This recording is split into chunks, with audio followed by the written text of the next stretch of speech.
I wanted to ask you, Mrs. Obama, so many women struggle with self-doubt. Do you? And if you do, how do you push past it? I talk about this all the time, especially with the young girls I meet, because they look at people like us in these positions and they think, well, you must have been born into that place, which is the one of the reasons why when I meet with young girls, I don't care where in the world it is, I don't want them to know Michelle Obama, the former first lady. I want them to know Michelle Obama, that girl from the south side of Chicago. I want to break down that wall of impossibility to let them know that I am them and they are me. And yes, every other moment I feel self-doubt, because when you and society intentionally does that to women and girls. It starts at a very early age.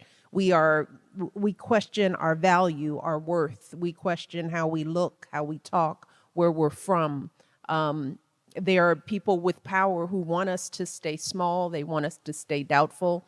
And so our cultures reinforce that. So the one thing I want young girls to understand is that those feelings are real. They are not crazy. They are indoctrinated in us all, and we carry them around with us our entire lives. And I don't care how far you go, whether you go to the White House, you are constantly batting away those negative messages of being not enough. And yes, I deal with that too. And I don't want young women, young girls to get ahead of themselves to think that they have to fix it all now. In order to break these cycles of negativity, you got to get up every day and do the work right before you. That means getting your education when the opportunity presents itself, and then focusing on that, doing the work, doing your homework, getting to the next stage in life. Because if you take those small steps over time, you build up a lifetime of another story for yourself.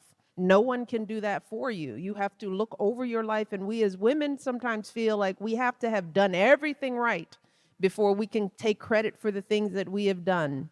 But there is power in what we do every day. And I have to remind myself of that every single moment. But now that I'm older, I can now look back and say, yeah, I am worthy. I have value. But it's not because I'm sitting here. I had that value when I was 3, when I was 5, when I was 7, when I was 12. And for the young girls out there, you have it now. You just have to take the time to realize it and be patient with yourself as you do it, because the process takes a lifetime.